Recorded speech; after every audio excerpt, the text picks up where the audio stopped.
Fascist Hasina রেজিমে মত কিংবা দ্বিমত প্রকাশের স্বাধীনতাকে খর্ব করার জন্য, সংকুচিত করার জন্য কিংবা ক্ষেত্র বিশেষে পুরোপুরি কেড়ে নেওয়ার জন্য ডিজিটাল নিরাপত্তা আইন প্রণয়ন করা হয়। ব্যাপক সমালোচনা এবং আলোচনার ঝড় উঠে এই বিশেষ আইন প্রণয়ন কার্যকর এবং বিভিন্ন ক্ষেত্রে এর অপব্যবহারের কারণে। সেই ইতিহাস কম বেশি সবারই জানা আছে।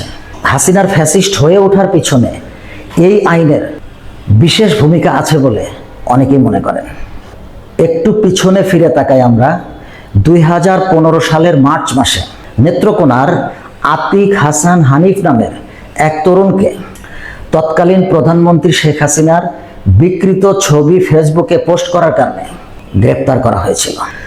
অনেকগুলি উল্লেখযোগ্য ঘটনার মধ্যে অন্যতম আরেকটি ঘটনা হচ্ছে মৌলভীবাজারের শ্রীমঙ্গলের রাবার বাগান শ্রমিক মনিরুল ইসলামকে 2017 সালের তৎকালীন প্রধানমন্ত্রী শেখ হাসিনার ভারত সফরকে কেন্দ্র করে ফেসবুকে দেওয়া তার এক সহকর্মীর পোস্টে লাইক এবং শেয়ার দেওয়ার কারণে সংশ্লিষ্ট একজন ব্যক্তির সংক্ষুব্ধ হওয়ার প্রেক্ষিতে মামলা রুজু করা হয় এবং সেই মামলায় তাকে গ্রেপ্তার করা হয় এবং জেলে প্রেরণ করা হয়।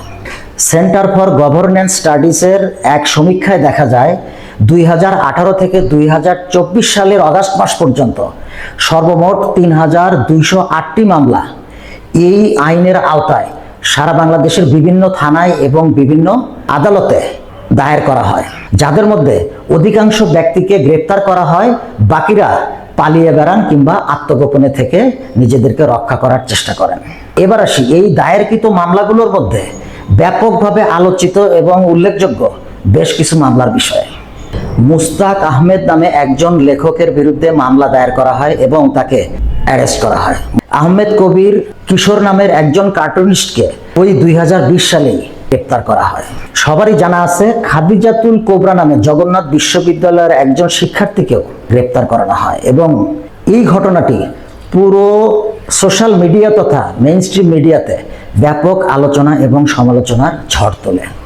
সাংবাদিক শফিকুল ইসলাম কাজলের নিখোঁজ, গুম এবং পরবর্তীতে তাকে গ্রেপ্তার দেখানোর যে বিভিন্ন নাটক, সেটাও কিন্তু মঞ্চস্থ হয় এই 2020 সালেই।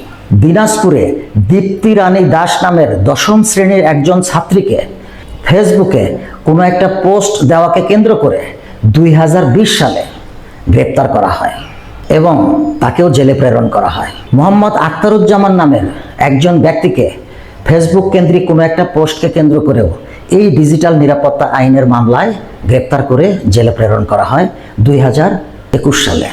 পরবর্তীতে 2023 সালে এই 2018 সালের ডিজিটাল নিরাপত্তা আইনকে আরও বেশি তথাকথিত কার্যকর এবং যুগোপযোগী করার নামে মত এবং দ্বিমত প্রকাশের স্বাধীনতাকে আরও বেশি গলা টিপে হত্যা করার জন্য নতুন আঙ্গিকে কতগুলো বিভিন্ন ধারা এবং উপধারা সংযোজন বিয়োজনের মাধ্যমে সাইবার নিরাপত্তা আইন হিসেবে পাশ করানো হয় এবং পাশকৃত এই আইনের আওতায় শামসুজ্জামান শামস নামের একজন সাংবাদিককে গ্রেপ্তার করে জেলে প্রেরণ করা হয়। মত কিংবা দ্বিমত প্রকাশের স্বাধীনতাকে পুরোপুরি শেকল পরানোর জন্য কি ধরনের বন্দোবস্ত করা হয়েছিল এই কালো আইনগুলো প্রণয়ন এবং অপব্যবহারের মাধ্যমে, সেগুলোই এই ভিন্ন ভিন্ন ঘটনার মাধ্যমে মানুষের মধ্যে যেন আরো বেশি ভয়ের এবং ত্রাসের রাজত্ব শেখ হাসিনা কায়েম করেছিল। কিন্তু শেষ পর্যন্ত কি হয়েছে?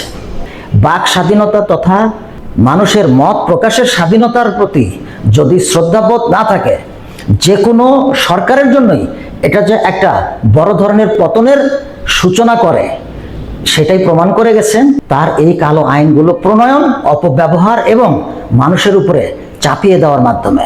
হ্যাঁ, অবশ্যই আইনের প্রয়োজন আছে। বাক স্বাধীনতা ঠিক এরকম কোনো বিষয় না যে আপনি যা খুশি তাই বলে যাবেন, যা ইচ্ছা তাই আপনি করে বেড়াবেন। এই বিষয়টাকে একটা উদাহরণের মাধ্যমে তুলে ধরা যেতে পারে। আপনি প্যান্ট পরবেন, পায়জামা পরবেন, লুঙ্গি পরবেন না 3/4 পরবেন, সেটা আপনার ব্যক্তিগত চয়েস। এটাই হচ্ছে স্বাধীনতা।